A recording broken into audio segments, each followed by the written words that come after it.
Hi all. This is going to be a fairly short video covering solfege pattern singbacks, in other words, generating a melodic pattern to immediately sing back using the Solfege tools. We've already covered most of the basics of melodic pattern generation with this tool, so this video will just focus on the audio aspects. To work on singbacks, I need to choose a key, melodic interval types, and the melody length, as well as setting the tempo. I don't want to see the solfege as each note is played, but I have two options here. I can either ensure that the hider is active by making sure I don't see hider off on the button above the solfege menu, but if I want to be able to refer to the solfege menu while the pattern is played, I can instead keep the hider off and turn the solfege lights off as well. The last setting to consider before practicing is the range that I want the patterns to play in.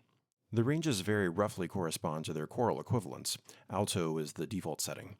But the higher above C the key is, the higher the overall range will be. It's a good idea to vary the range of the patterns when you practice, but it's also okay to use a range that matches your comfortable singing range when first practicing these exercises. I'll switch to tenor for this. Okay, now I'm ready to practice. I just hit generate or the space bar and sing along.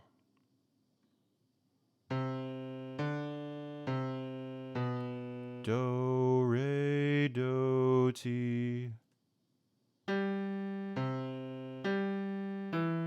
Sol, do, sol, mi. If I want to check my work, I can reveal the pattern in the pattern generator box, or I can play it back with the lights turned back on.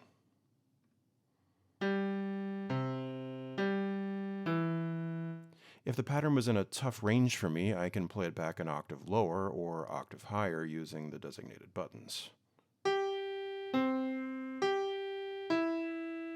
That's the idea for singback practice. Thanks for watching, and happy practicing.